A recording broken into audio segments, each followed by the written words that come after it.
السلام علیکم۔ کیا آپ جانتے ہیں کہ وہ کون سے پہلے صحابی تھے جنہوں نے مکہ کی گلیوں میں قریش کے سرداروں کے سامنے بلند آواز میں قرآن پڑھنے کی ہمت کی؟ جب ایمان کی پکار نے انہیں میدان میں اتارا تو مشرکین کے وحشیانہ حملوں نے ان کے جسم کو لہو لہان کر دیا، لیکن تلاوت رکی نہیں۔ انہوں نے مکہ والوں کو ایسا کلام سنایا جسے وہ کبھی سننا نہیں چاہتے تھے۔ لیکن اس جرأت کا انجام کیا ہوا؟ رسول اللہ صلی اللہ علیہ وسلم کا سب سے قریبی اور رازدان صحابی کون تھا؟ اس خون میں ڈوبی تلاوت کے پیچھے چھپے عظیم واقعے کو جاننے کے لیے ویڈیو کے آخر تک میرے ساتھ رہیں۔ لڑکپن کا زمانہ تھا، ابھی حد بلوغت کو نہ پہنچے تھے۔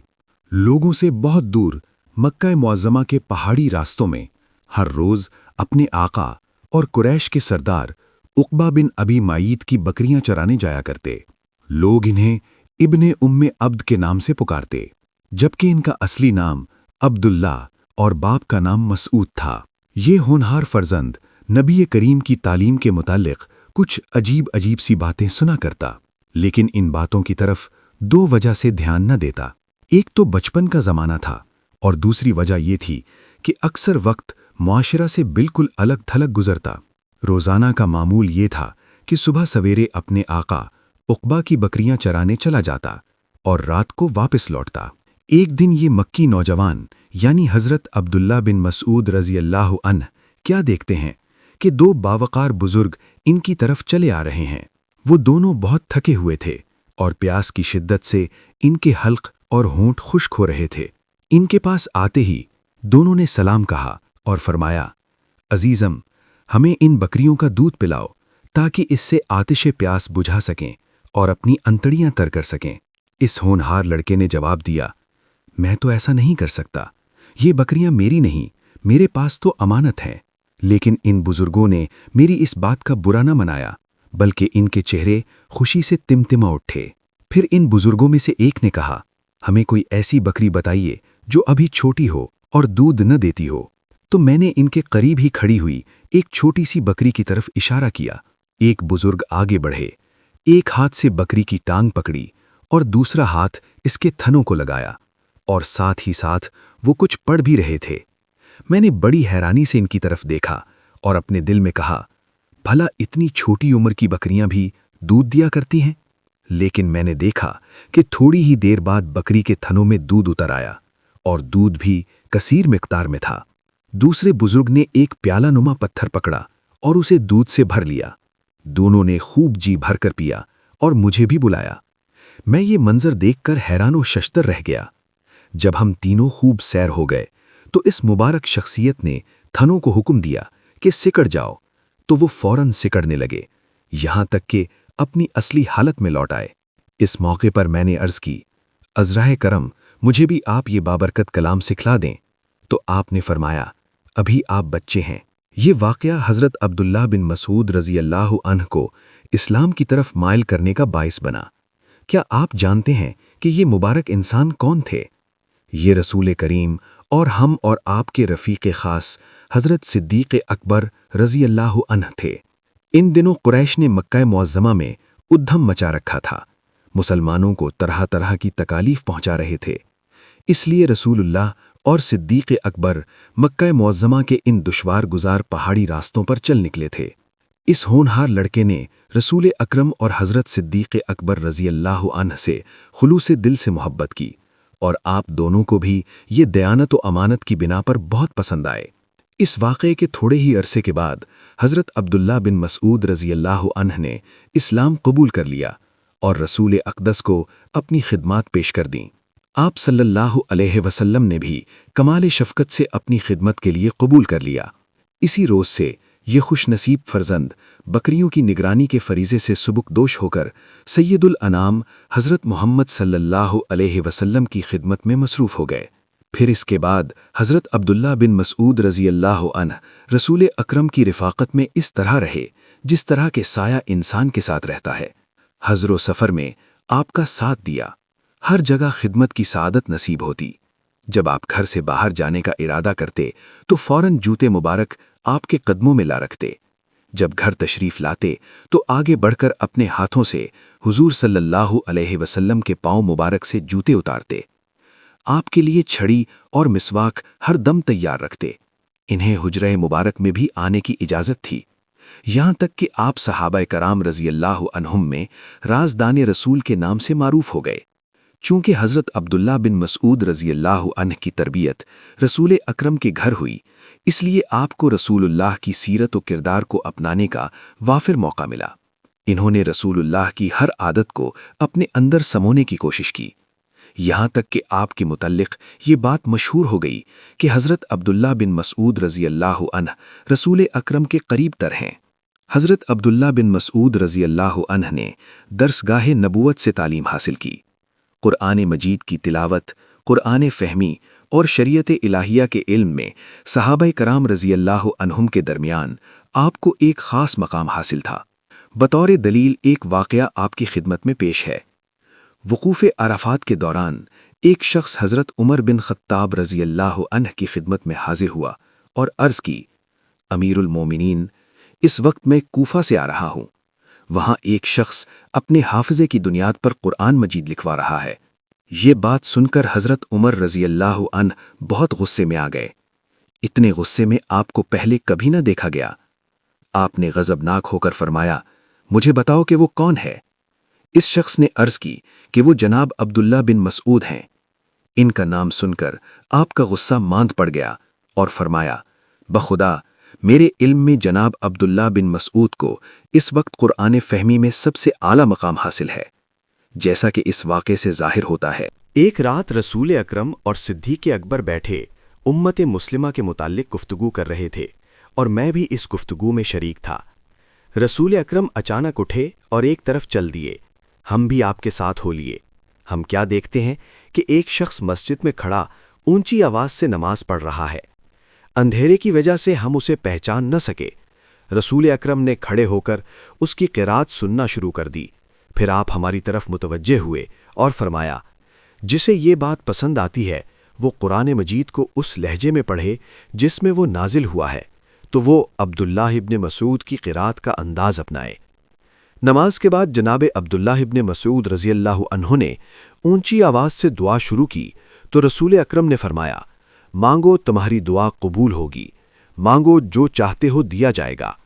پھر حضرت عمر رضی اللہ عنہ فرمانے لگے، میں نے اپنے دل میں کہا، اللہ کی قسم میں صبح سویرے عبداللہ ابن مسعود رضی اللہ عنہ کو اس واقعے کی اطلاع دوں گا کہ رات رسول کریم تیری دعا پر آمین کہتے رہے ہیں۔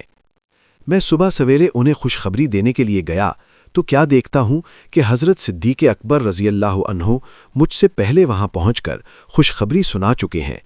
اللہ کی قسم میں برملا اس بات کا اعتراف کرتا ہوں کہ صدیق اکبر ہر نیکی کے کام میں مجھ سے سبقت لے گئے۔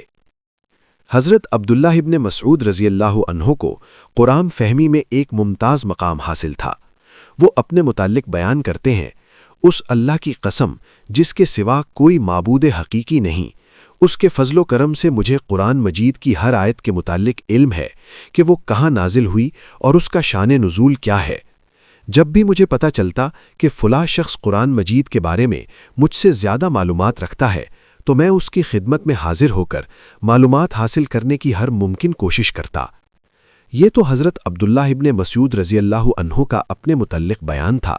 ہم اسی پر اکتفا نہیں کرتے بلکہ ایک واقعہ بھی بیان کرتے ہیں جس سے ان کے علمی مقام کا اندازہ ہوتا ہے۔ ایک مرتبہ حضرت عمر ابن الخطاب رضی اللہ عنہ ایک صحرا میں سفر کر رہے تھے۔ رات بہت تاریک تھی۔ دوران سفر ایک قافلہ ملا، اس میں حضرت عبداللہ ابن مسعود رضی اللہ عنہ بھی شامل تھے۔ حضرت عمر رضی اللہ عنہ نے اپنے رفقائے سفر میں سے ایک شخص کو حکم دیا، پتہ کرو یہ قافلہ کہاں سے آ رہا ہے۔ جب ان سے یہ پوچھا گیا کہ تم کہاں سے آ رہے ہو، جواب ملا، فجن عمیق یعنی دور دراز جگہ سے۔ دوسرا سوال ہوا، کہاں کا ارادہ ہے؟ جواب ملا، بیت عتیق یعنی بیت اللہ شریف کا۔ اس عمدہ جواب سے حضرت عمر رضی اللہ عنہ سمجھ گئے کہ اس قافلے میں کوئی جید عالم موجود ہے، لہٰذا ان سے کچھ مزید سوالات کیے جائیں۔ سوال کیا، قرآن مجید کی کون سی آیت سب سے بڑی ہے؟ جواب ملا، آیت الکرسی۔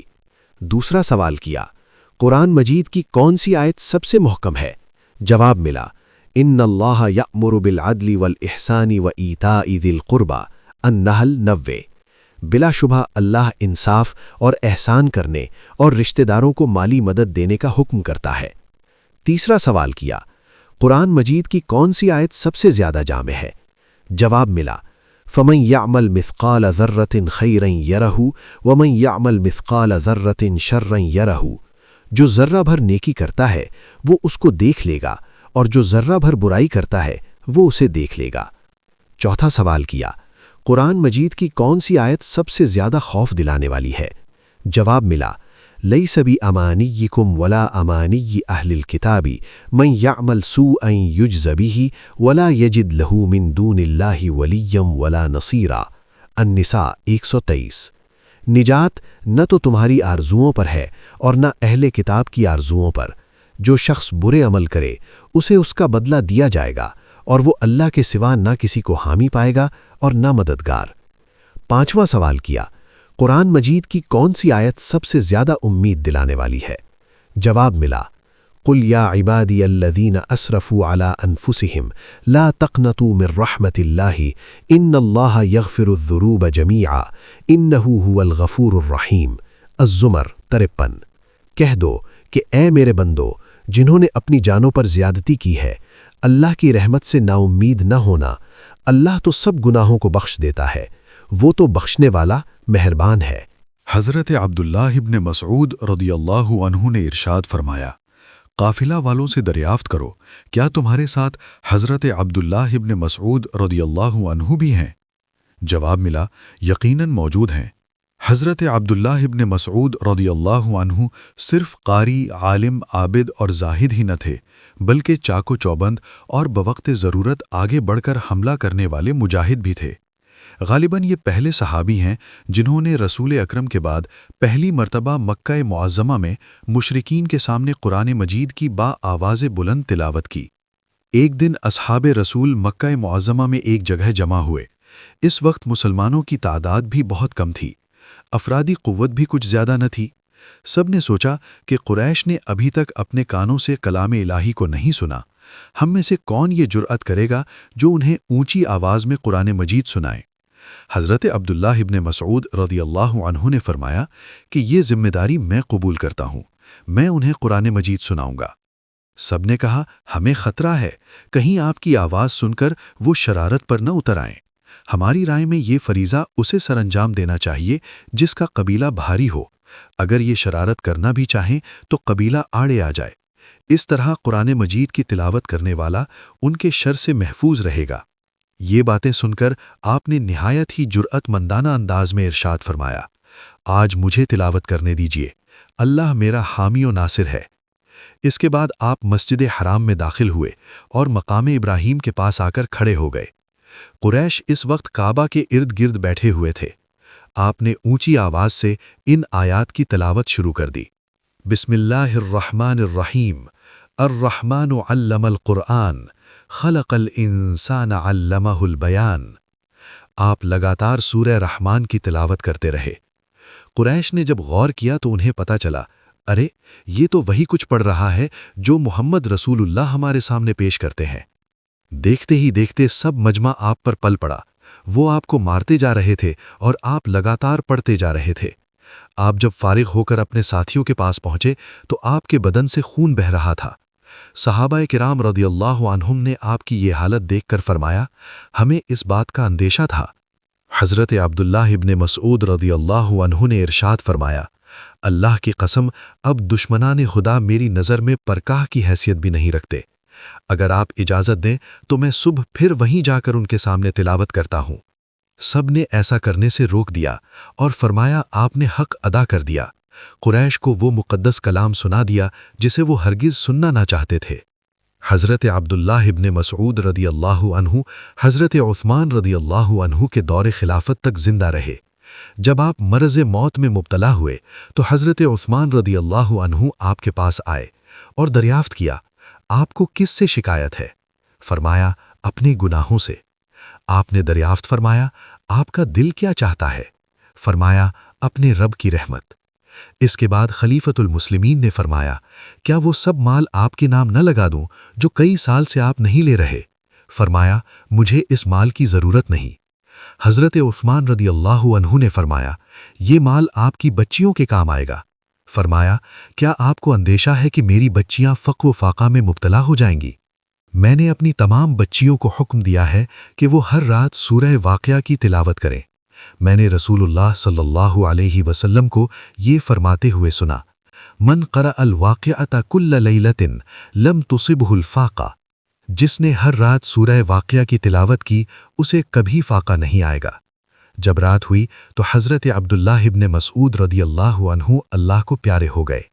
نزع کے وقت آپ کی زبان ذکر الہی سے تر تھی۔ آپ کی زبان ذکر پر آیات بینات کا ورد جاری تھا۔ حضرت عبداللہ ابن مسعود رضی اللہ عنہ کے تفصیلی حالات زندگی معلوم کرنے کے لیے درج ذیل کتابوں کا مطالعہ کیجیے۔ دیکھا آپ نے حضرت عبداللہ بن مسعود رضی اللہ عنہ کی قربانی اور عزم نے ایمان کی روشنی کس طرح پھیلائی۔ انہوں نے جان کی پرواہ کیے بغیر وہ فریضہ انجام دیا جسے تاریخ نے ہمیشہ کے لیے یاد رکھا۔ یہ بہادری ہر مسلمان کے لیے ایک مثال ہے۔ اگر آپ کو یہ ایمان افروز واقعہ پسند آیا ہے اور آپ ایسی مزید کہانیاں سننا چاہتے ہیں تو چینل کو فوراً سبسکرائب کریں۔ اس ویڈیو کو لائک کریں اور اپنے دوستوں کے ساتھ شیئر کریں تاکہ وہ بھی اس عظیم ہستی کے بارے میں جان سکیں۔ کامنٹ باکس میں بتائیں کہ آپ مزید کس صحابی کے بارے میں سننا چاہتے ہیں۔ شکریہ۔